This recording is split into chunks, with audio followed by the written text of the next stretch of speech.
On Friday, January 27, 2017, the Jamaica premiere of the new documentary Every Cook Can Govern on the Caribbean activist and author CLR James, the first feature-length documentary to explore the contributions of the great Trinidad revolutionary, was held. It was directed by Kerry Dingle and Rob Harris. According to the Trinidad and Tobago Film Festival 2017, the documentary interweaves never-before-seen footage of James, with testimony from family and comrades and analysis of his social, political, and literary contributions by leading scholars of his work. From his positions on colonialism, cricket, Marxist revolution, and the role of the ordinary man in governance, this contextual and political analysis of his thoughts and works allow greater understanding of James and what it meant to be an uncompromising revolutionary in the 20th century right up until his death in London in 1989. Here are the highlights of the Mona Campus screening, including the trailer for the documentary. The focus on CLR James today, we do have a little bit of a pop-up exhibition that does focus not only on James's timeline, but also on his relationship to the university. He actually was invited to the University of the West Indies, University College of the West Indies, as early as 1959, when he gave a lecture on the artist as West Indian for young students just coming to the university. And he came several times during the 1960s. There is actually, and we will have some of it on at the museum in the next couple of weeks, audio footage taken by the then radio education unit of the university of James speaking during the 1960s at the university. And it's fascinating to me that somebody, such a Caribbean activist over many decades, was so involved and was invited to be involved with the university during that period. And so, you know, I would be very happy for you to share with some of the small pieces that we've been able to find that relate to the university's relationship with James. It's an ongoing one in the sense that UE has named, there's one of the Cave Hill buildings, Cricket Research, that is named after CLR James, of course, a nod to his Beyond the Boundary. There's a significant collection of his work at the St. Augustine campus at the Alma Jordan Library at St. Augustine, and it's also a Memory of the World archive. So the university has in many different ways paid homage, or at least paid attention, to CLR James. So I'm really happy that you could join us here today for this film. We have to thank Worldwide Productions, which is the producer of the film Every Cook Can Govern, the life, impact, and works of CLR James, for permission to play it here at Mona. It only came out last year. We are going to invite Professor Emeritus Bobby Hill to come and say a few words, focusing especially on CLR in the Caribbean, because the film does focus a lot on his activities outside of the Caribbean as well. Bobby, of course, needs little or no introduction to any of us. He's particularly well known for his work on Garvey, and of course, he is a literary executor for CLR James. So, Prof. Hill, would you like to come and address us? Thank you so very much.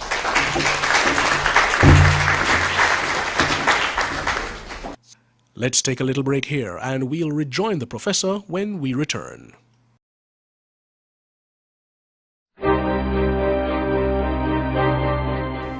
Perhaps I could begin by sharing a personal anecdote that I hope will help contextualize the period in which I became aware of CLR James, and that will also help you to understand the crux of why James was important to the University of the West Indies, or the University College of the West Indies, as it then was. This year, 2017, marks the 56th year since I set out to attend a public lecture that was scheduled to be given by CLR James here in Kingston. It was on a Friday evening in August of 1961, 56 years ago, if my math is correct. As I was driving to the lecture, a news broadcast announced that the lecture had been cancelled. The reason given by the announcer was that the lecturer earlier that afternoon had been involved in a very serious motorcar accident on the Mona Road going towards Wellington Avenue, and that the accident caused him a very serious injury. I was going to the lecture was cancelled, and I never got to meet CLR James in 1961.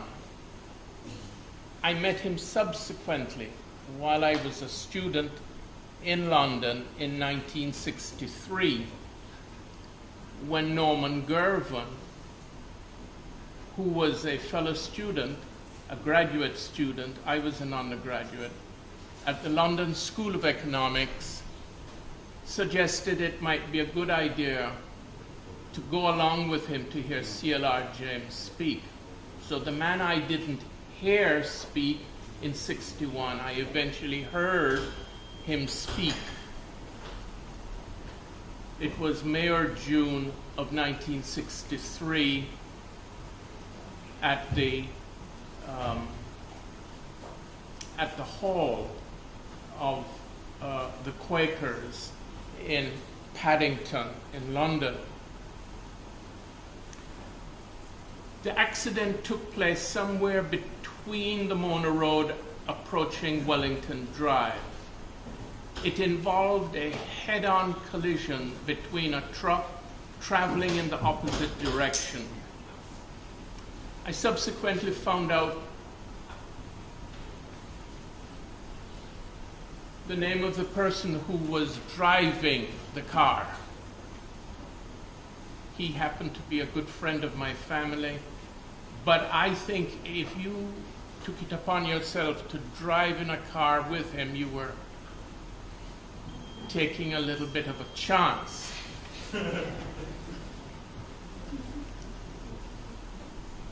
The sum and substance of it was that James became unconscious as a result of the accident, and he lay in a coma for 2 weeks in the university hospital. After he regained consciousness and they asked him about the accident, he had no memory whatever of the accidents taking place. They moved him to Barbados, I think a wonderful place to recover, and that's where he spent the next 6 months recovering. During that 6 months, James lost all memory, and it only slowly began to return.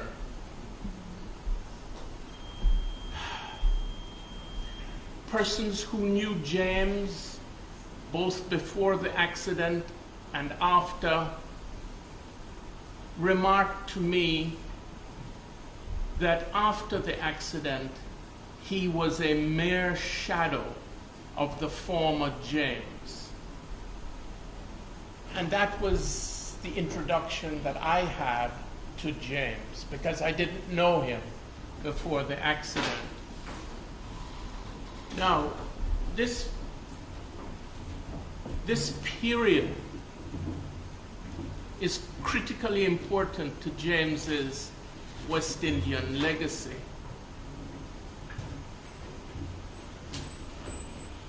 It was the period of a deep and profound influence that James had among West Indian students and intellectuals, particularly on the Mona campus. You see, earlier that year, CLR James had resigned as editor of the P&M's The Nation, the official organ of the P&M. His resignation followed his split politically with Dr. Eric Williams, Prime Minister of Trinidad and Tobago and leader of the P&M. As young West Indians began to question our approach to political change in the region and the future of the West Indies Federation. Remember, we're still in 1961. It turned out that it was CLR James and his articulation of the idea of popular democracy, politically and culturally, against the entrenched interest of the party elites across the region, that laid down and established criteria for a critique of the emptiness of constitutional decolonization. A whole cadre of young people came of age in these critical years, and because CLR James's break with Eric Williams, see, CLR James loved to write, and he could write very well. James's critique of the disaster of constitutional decolonization and its emptiness provides the foundation of the critique of Lloyd Bess, Norman Girvan, George Beckford, Walter Rodney, etc.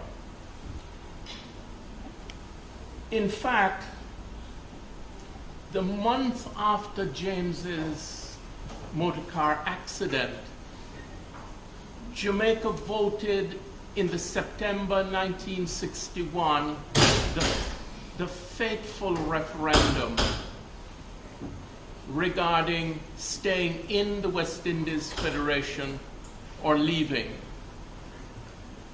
What I find fascinating to recall is that students and faculty on the Mona campus campaigned actively.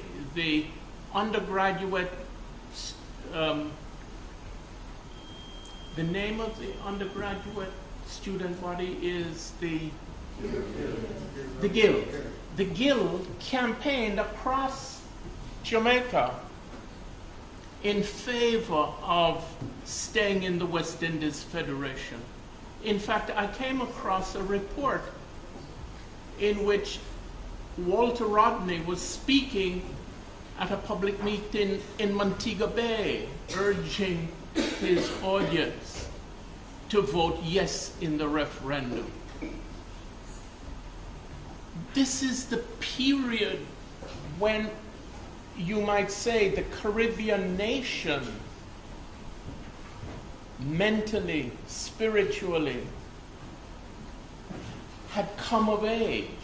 And a significant part of that Caribbean new nation was here on the Mona campus. James, in a sense, provided both the inspiration of this awakening, and it happened in this critical year of 1961. When Jamaica voted no and to leave the West Indies Federation, it not only resulted in the rewriting of the political map and landscape of the region, it also represented a kind of vindication of all that James had been saying about the weak and fragile foundations of West Indian democracy.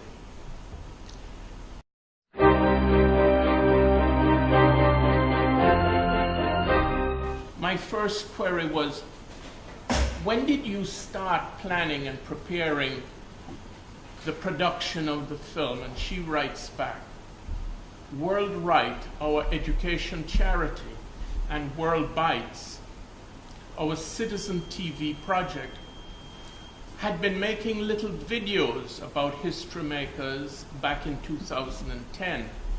And I asked our volunteers for ideas of further figures, lesser known heroes and heroines that we should cover. One lad suggested CLR James, and having read and loved the Black Jacobins years ago, I thought it a brilliant idea. So we agreed to reread the book and meet in a few weeks, expecting this to be a short 6-week project, only to discover CLR James's writings were voluminous. And so in the end, it took us 6 years to make this film, rather than 6 weeks. We had made a film previously about the suffragette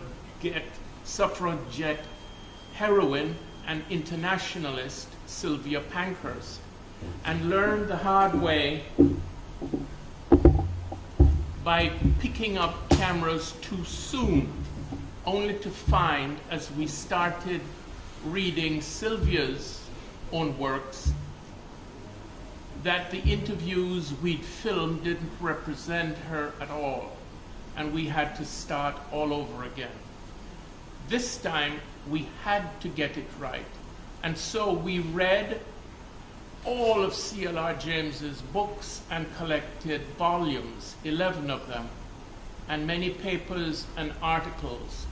We actually counted 834 articles before the actual starting on the film. When we get back, a look at the Every Cook Can Govern trailer, then a couple of questions and answers. Don't go away.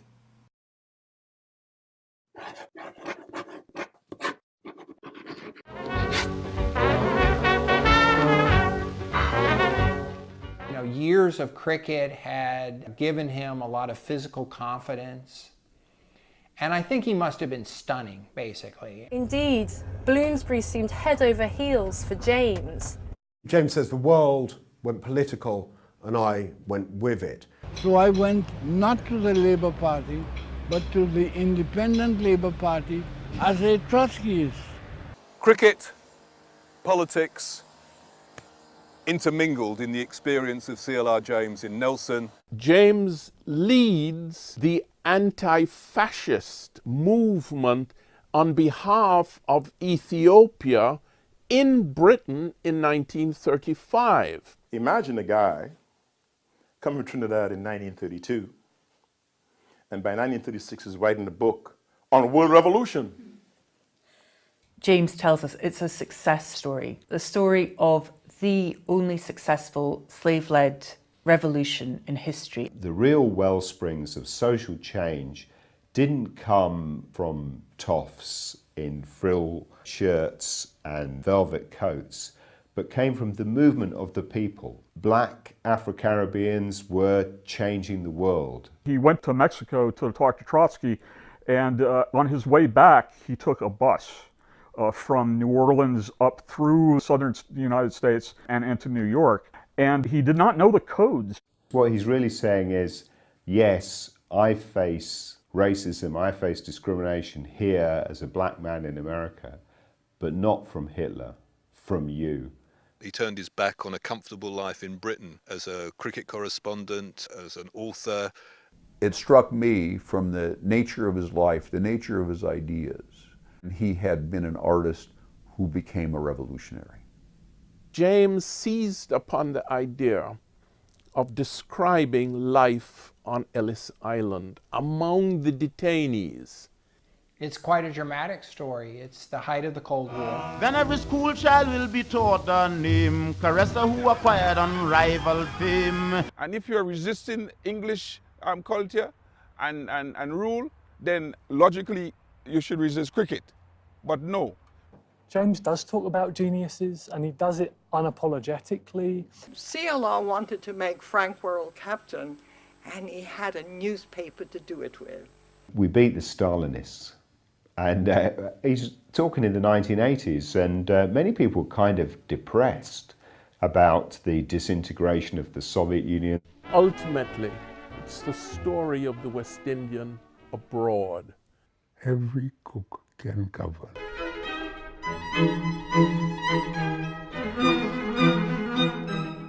What were his thoughts about Garvey and Garveyism and so on? That's a long and complicated subject, but I would say that in 1935, at the outset of the Italo-Ethiopian War, Marcus Garvey was a strongly committed to the struggle of the Ethiopian people. But the figure of the Ethiopian emperor became so huge that it supplanted, or Garvey felt in danger of being supplanted by this expansive figure of the Ethiopian emperor. Garvey also had criticisms to make about the emperor leaving Ethiopia to seek an exile in Great Britain.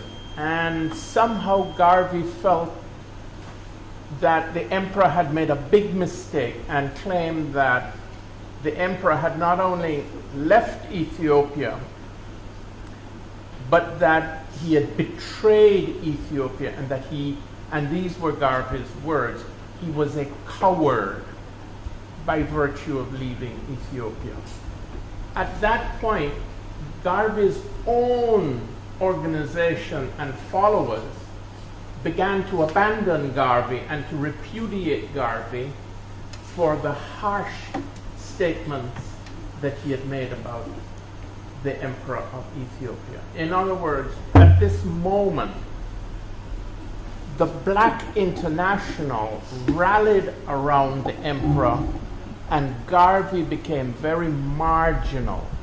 And it is for that reason, in my view, that when Garvey dies 5 years later in June 1940, for years after, Garvey's reputation had become marginalized because of the antipathy he generated by his opposition to the emperor. The thing that brings Garvey's reputation alive, reawakens it, is the victory of the African independence struggle, primarily symbolized by the victory in Ghana in 1957. It is Ghana and the African independence struggle that calls back into existence a Garvey that had gone into decline. 70s and in the 80s. His impact clearly during the 50s and early 60s, his involvement in the West Indies Federation, his involvement in independence movement in Trinidad in the early 60s. But then in the 70s and 80s, there was sort of a revival of a revolutionary spirit in the Caribbean region, and how much of his ideas influenced that revival. CLR James once uttered a statement that has stayed with me, and in a way it is a historiographical assessment of what happens in the consequence of revolution. He said to me, we were talking, and he said, the real revolution, you know, doesn't come about when you overthrow the ancien regime. You you might overthrow colonialism, you might overthrow a monarchy. That is not where the revolution is to be sought or looked for. The real revolution comes after the Ancien regime is defeated, and it results from a struggle between the left and the right among the revolutionary forces. I thought that was really amazing, because in a sense, the overthrow, I think that's what Selma James and James himself is remarking on when they talk about Ian MacLeod's coming to the West Indies and saying to the Eric Williams and Manley and the other West Indian leaders, why don't you hurry up? You know, hurry up, get your independence. James says that was a strategic mistake that he now looks back and realizes he had made. He thought that the purpose of staying in the West Indies was to fight the British, only for him to discover that the British want to leave. He said that was a strategic mistake. But what happens is that after the winning of independence, the collapse of federation, the winning of independence, the left and the right of the progressive forces inside the Caribbean have to struggle for hegemony, have to struggle for who are the ones that are going to prevail. Now, I would only say this, that both sides of the progressive Caribbean movement had obviously read the Black Jacobins, had absorbed the Black Jacobins. But what's very interesting is that when Walter Rodney is blown up in Guyana, James gives a lecture about the tragedy of Walter Rodney in Guyana, a very critical lecture in which James says that Rodney had a lot to do with his own demise, okay? And what did he mean by that? James has this phrase, you do not play with revolution.